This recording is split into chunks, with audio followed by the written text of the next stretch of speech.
Hello, good evening. Welcome to the programme. An inquest has ruled that the killing of 4 IRA men by SAS soldiers in County Tyrone 33 years ago was unjustified. The IRA gang had just carried out a gun attack on Coal Island police station when they drove into an army ambush in a church car park at nearby Clonoe. 12 soldiers fired more than 500 rounds. Our crime and justice correspondent Julian O'Neill reports. The IRA men were Peter Clancy, Patrick Vincent, Kevin Barry O'Donnell and Sean O'Farrell. All of them were in their early 20s, and just minutes before their deaths, they had been involved in a nighttime gun attack on Coal Island police station. Security forces knew a church car park would be used, and when the IRA's hijacked lorry drove in with a heavy machine gun on the back, 12 soldiers began shooting without warning. More than 500 bullets were fired in total.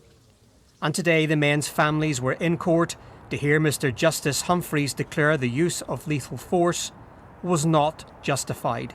The boys are dead 33 years next week, and it has been the entirety of my life that this process has been ongoing.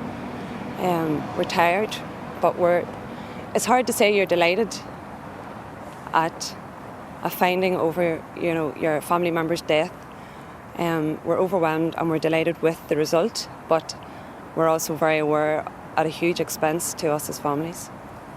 In his ruling, Mr. Justice Humphreys said, "No attempt was made by the soldiers to arrest any members of the para unit, even as they lay seriously injured and incapacitated, either on the ground or in the lorry.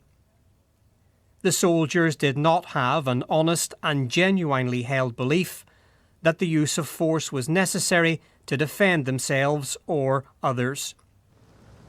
2 of the IRA men were shot in the back as they ran away, and then had rounds fired into their faces while on the ground. The Clancy family have asked me just to relay their thanks and their gratitude to the extreme hard work and the courageousness of Mr. Justice Humphreys in arriving at what's a fully reasoned, fair and proper decision.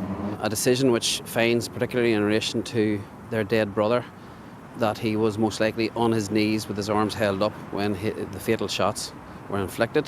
An army report from the time described the ambush as an excellent security forces success.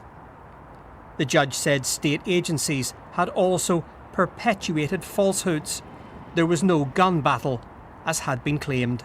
Mr. Justice Humphreys said that these were provisional findings and he will deliver his full written judgment in about 2 weeks' time. He said this will allow for some fact-checking to be done, but he told legal representatives in court this is not an invitation to rewrite the findings.